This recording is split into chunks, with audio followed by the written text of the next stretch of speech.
This is one of the most beautiful places I have been. I hope the change of the situation have not made too much inconvenience. The one thing, because there has been some change, because I was supposed to speak about stupa, I believe. But so I will still talk about stupa a little bit. Actually, I think I will be speaking about stupa all the way, because the stupa, chanting, it's like a ten means object, ch means veneration, and that actually has many categories: outer, inner, and secret. So we will be talking more about inner and the secret chanting or the stupa.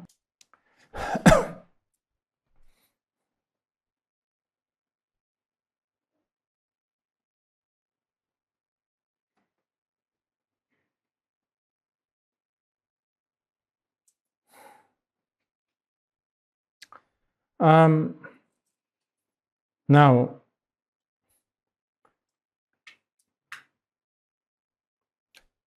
Buddhists have never really used symbol in the beginning.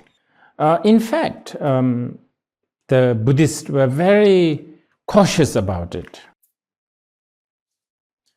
Even much later, after Buddha passed away, a few hundred years later, you almost hardly find statue. One of the biggest patron of Buddhism is Ashoka king, and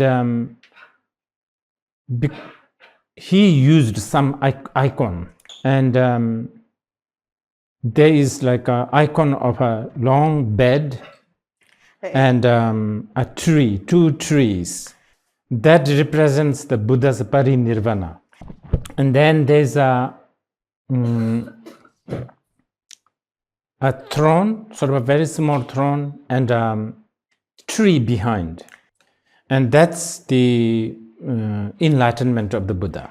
And then there's also a small throne with a deer next to it, and that to symbolize the turning the wheel of the Dharma. So that's about it.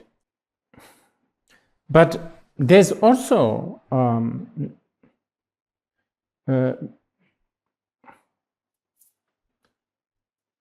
account where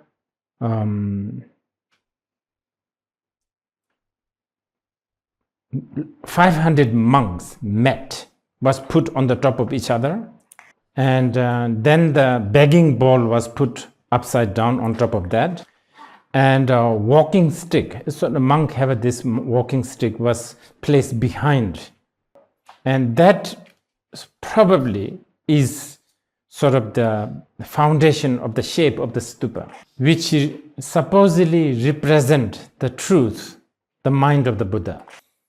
Of course, down the line, several hundred years later, people really begin to use symbol more and more. And I'm sure the modern people know much more. Now, instead of actually smile, we actually send an emoji smile. Symbol is very important, as the time goes. And also, language, some kind of a communication means is very important. When I was in Japan, I went to a Zen temple. They have no Buddha statue.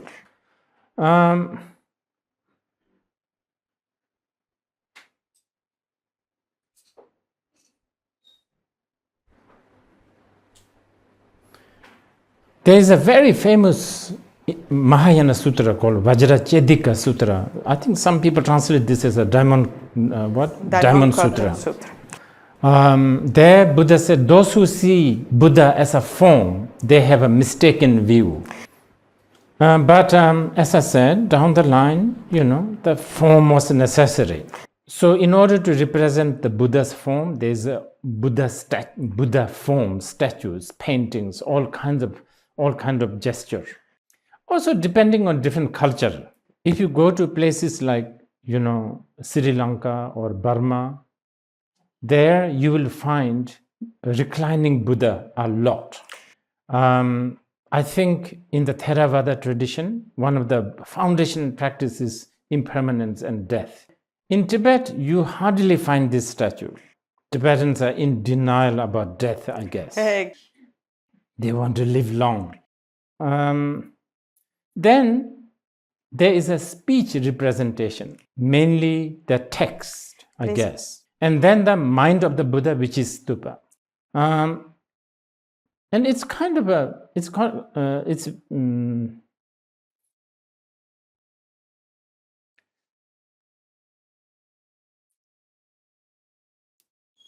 sometimes we are told that the mind of the Buddha is the most important. It's very interesting if you go to Sri Lanka, for instance. If you go to a temple, then the first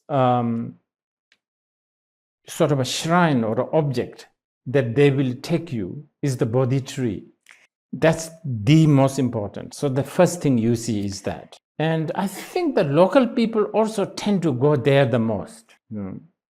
Now, if you are not satisfied with this, then they take you to the stupa. And still, if you are not satisfied, only then they take you to a temple where there is a statue of the Buddha. Many masters would say the speech representation is very important because it is the speech, the teaching, the text. There you can actually contemplate, interact, study, contemplate, ask questions. This is something that you can relate to.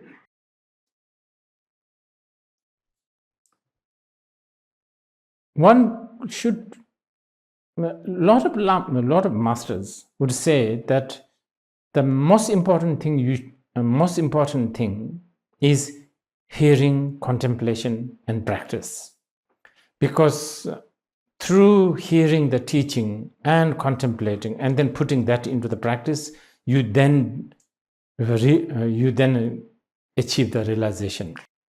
But this is a very general statement because Buddhists also believe in cause and condition. Chances of people getting into hearing and contemplation and then practice, step by step is difficult. Especially nowadays, people only have time to read headline. And people are people are just generally lazy. They don't want to think. It's too tiring and it's so time consuming. And meditation is probably the most boring thing to do. And especially the Buddhist meditation is probably the most useless thing to do from the worldly point of view. Buddha and the Dharma and the Sangha, Buddha's form, speech, and the mind is very important. So it is quite amazing for someone like me coming from Asia, and then, when I hear this, like stupas in Argentina, somewhere in the middle of nowhere,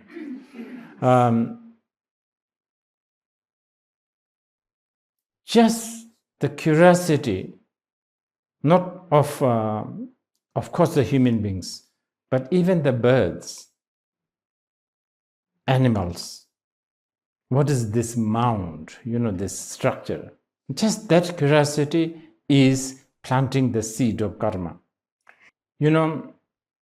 I make film. So I know a little bit about sort of the art of film. For instance, if you, I don't remember the names. I think Gucci, for instance. If you look at their ads, especially really, really good ones, some of them, you don't see the Gucci bag or the shoes blatantly. We see, like forests, the clouds, and all things that are, moving around. but there is a momentary image of Gucci somewhere, which is supposedly planting, I think they call it subliminal, message, so that you want to buy it next time, I guess. And even from that point of view, I think the image of the Buddha, the speech, the form, the speech, and the mind works this way. Because if someone asks you, what is this? It's sort of useless. You can't even, you can't go in, can't be used as a shelter from the rain or the sun. So if someone kind of asks you, if somebody is curious, now, then you can really go through quite a profound, information about this. For instance, okay, of course, there are many different stupas, but for instance, like this stupa, the four sort of, platform, which represents, many times it represents the form for mindfulness. And this is what I was thinking of, we will be spending a little bit of time, since we are gathering in the morning and the afternoon, so we will be spending time on doing a little bit of a meditation, so that we will have our inner stupa built. Because that is the point, isn't it? To build the inner stupa. And then if you have built the inner stupa and you walk around, sort of, the moving stupa, so to speak, whoever has interaction with you, they will also have a benefit. Not only interaction on like a good interaction, like they nice to you, but even if they were nasty towards you, it is a connection. For instance, like this stupa, I'm sure some people may be circumambulating and prostrating, and I'm sure some birds will shit on it. They equally have connection. So anyway, there are things like for mindfulness, and then also for fearlessness, and for immeasurable thoughts. And there's so many symbolism. You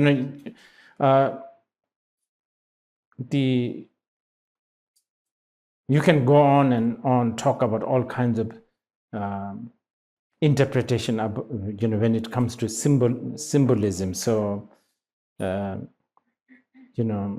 it's infinite, it's endless.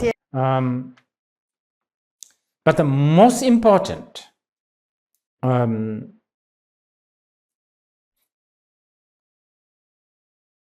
message or the teaching, directly or indirectly, have to convey by a stupa is the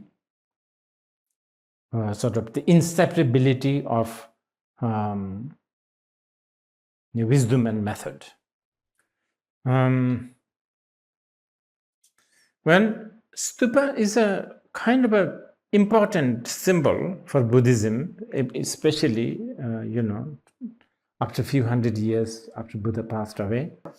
There are so many big ones, and also there's a very small ones that you can actually hold inside your palm. There's even a practice of building stupa by a practitioner. And some of these practices are now sort of waning. Now the Buddhists think that the practice is meditation or chanting mantra. That's about it. They limit to that. But in the past, there's so much. For instance, a practice of pilgrimage, which can be easily, practiced. You can all, any one of you can actually take a effort to go and see this stupa and consider that as a practice of pilgrimage. Okay. So this is all for now about the outer stupa. We can come back later, and also you can ask me questions regarding this. So now we are going to talk a little bit more about the inner stupa. Okay, now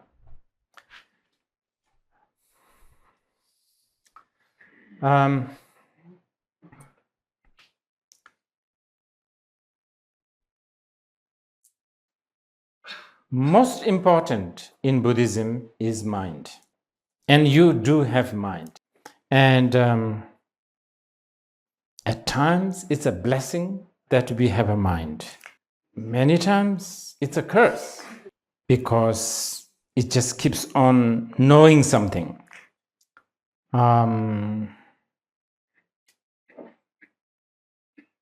It keeps on noticing something.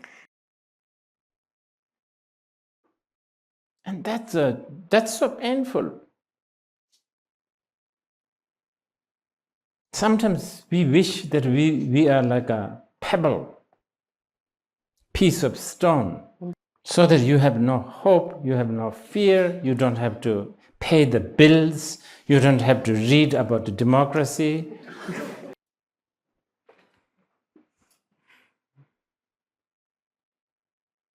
When we are stuck with a mind. But according to Saraha, one of the greatest Mahasiddha, or the, as you can say, saint of Buddhism, he prostrates to mind, calling it the wish-fulfilling gem. And many times, not only many, actually almost all the time in Buddhism, this mind that you have, this is what they call Buddha. Sorry, is? This is it. This is Buddha. Beyond this, there is no Buddha. What does this say? It means that one, Buddha is not historically bound. Yes, there is a historical Buddha such as Siddhartha Gautama, who came 2,500 years ago in India, not in Argentina. But that's just like the stupa, he was a symbol. The real Buddha is this constant cognizance. We have that. This thing that keeps on hearing things, expecting things, feeling things. Okay, this is what actually my master, Dzongsar Khyentse Rinpoche, he said, all so-called Buddhists, they want to become Buddha. They struggle. And he said, it's a bit like this. If you are thirsty and you have an ice cube, and you are looking for water everywhere. But you see that this is an important example, because in one way, ice is not water. Does this get frozen during the winter? No. No? Well, sometimes some lakes get frozen and they become, and then you can walk over it. But water, you can't walk over it. You are thirsty, you want water, and you are holding the water. It doesn't look remotely like a water, but it is water, no doubt. So now I want to do some addition on what my master have said. When you look around, struggle for the Buddha, the freezer's fan is spinning. So the ice always becomes ice, more and more hard. If you sort of relax and sort of don't do anything, then it will melt. Then, water, you don't have to look anywhere, you have it. This water is the inner stupa. And by the way, you don't have to download it from anywhere, you have it. Didn't I tell you? You're stuck with it. You cannot not have it. You have it. I don't know, it's there all the time. So how to build this stupa now? Now we need to really learn to sort of not spin the fan. And this takes a bit of effort. Technically, it's difficult. It's got nothing to do with the technically, it's difficult. It's not like a rocket science, actually. But because the habit, your habit of doing something, your habit of spinning is so strong. It's, even though smoking is not good for your health, the moment you see the slimness of the cigarette and the people lighting it and holding it, just, you have to do it at least once. It's like, alcohol. Oh, the habit is difficult. It's not...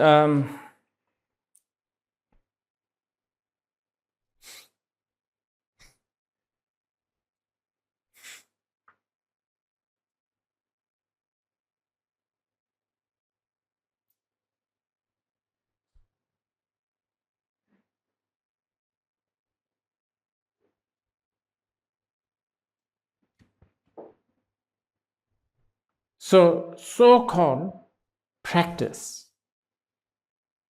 meditation, practice, whatever the Buddhists, what they do is actually, it's a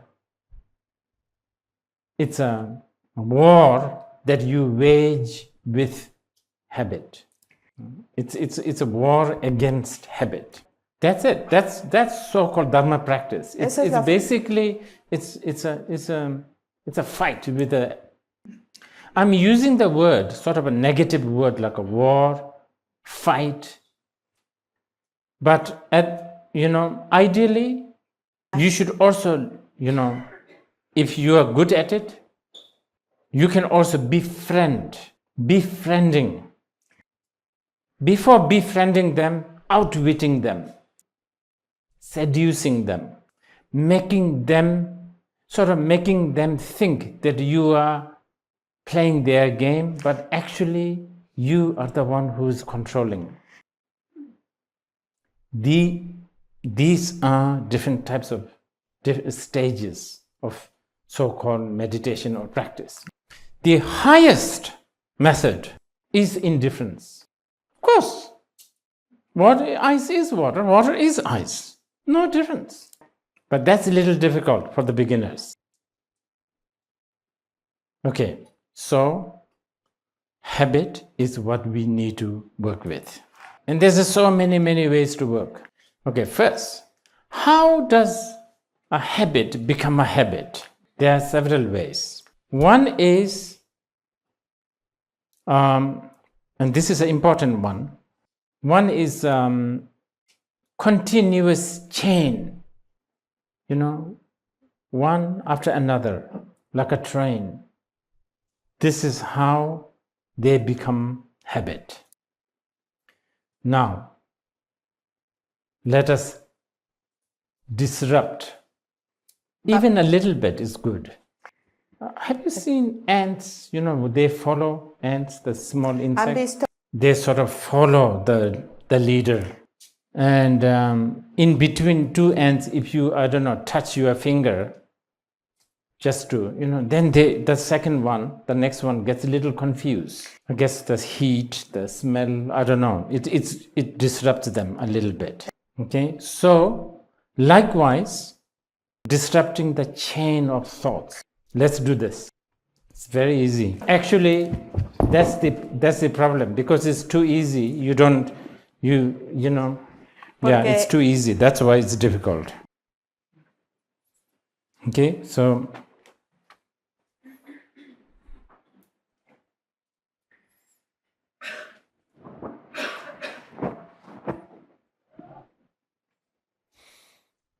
we will, so I don't want you to visualize anything. I don't want you to think of anything. I have nothing to say about your mind for now.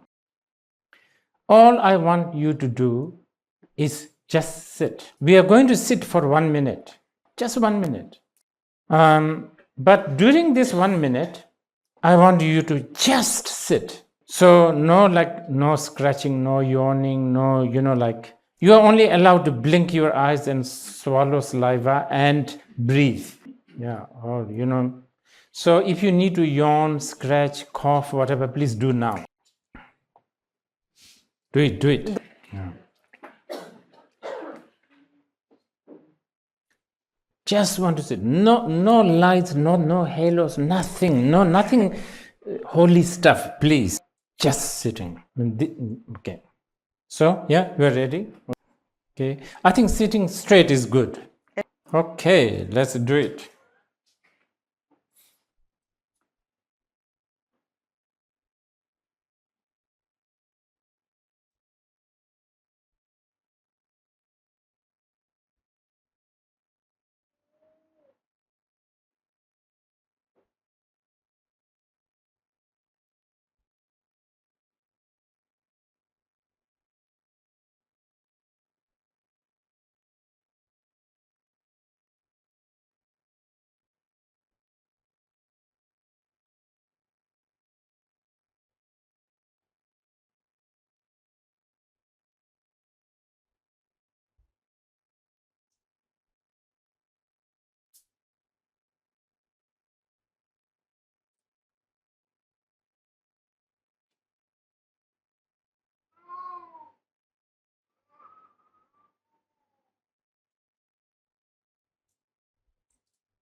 Okay. This very important technique to disrupt the chain of thoughts. In Japanese, I think they call it shikantaza. Loosely, if you translate, just sit. But the word just has all the Buddhism included. This word just is very profound. What do we mean by just? For now, for the beginners especially, just, the word just can be interpreted into like not engaging, like scratching, remote control, or opening the window, or yawning. You can interpret it this. I have to tell you some theory behind this now. When you think about yourself, like me, there's a 4 things, 4, 3, or 2, or at least 2 or 1. But most of the time 4 things you are thinking about. Like me, the first most gross immediate thing that you are thinking is your form. The structure, the shape, color, whatever. And then a little less gross, but also more powerful, is feeling. And then much less gross, very subtle now, but really powerful, is mind. And then the last one, so powerful and so subtle, is references. My body, form, right? My feeling, like just whatever feeling you have. And then the mind that keeps on hearing, knowing, whatever. Oh, reference is big. Things, okay, like I'm a man. I'm sitting. These are references. So these 4 things are what usually you think about when you say me. But normally, when you think about your form, we are always thinking about this form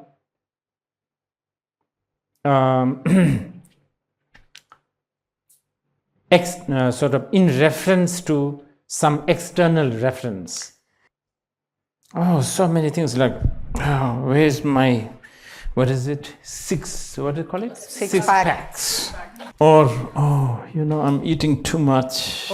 And of course, that relates to pasta, and fiber, blah, so much. And Giorgio Armani, and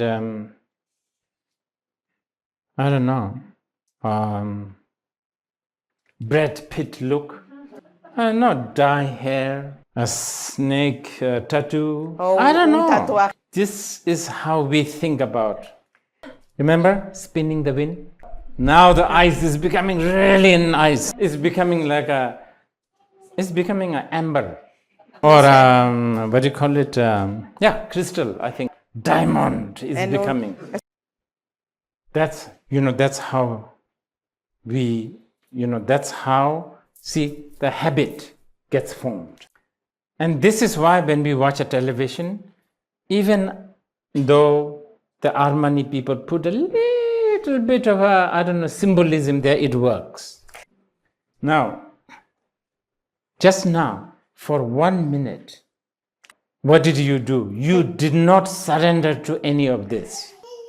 So it has confused the normal chain of thought. Just the fact that you just did the shikantaza for 1 minute, the thoughts are already thinking, what's happening? Something's getting wrong here. So they need to now work harder.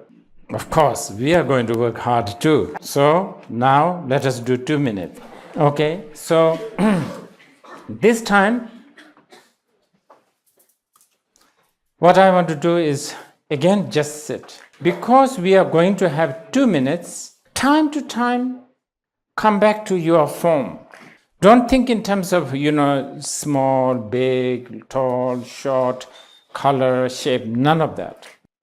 Just the fact that it's here. What's the name of this lake? Nahuel Huapi. Pregunta cuál es el nombre del lago. Okay, Nahuel Huapi is here, and this form is here. Okay, so please do your scratching, whatever, if you need.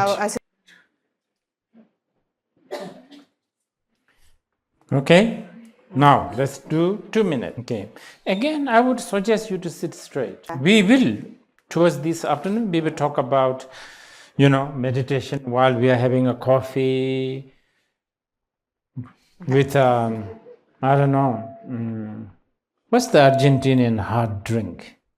Mate. Mate. Okay, whatever. Okay. And watching football, of course. Okay, let's start.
Okay.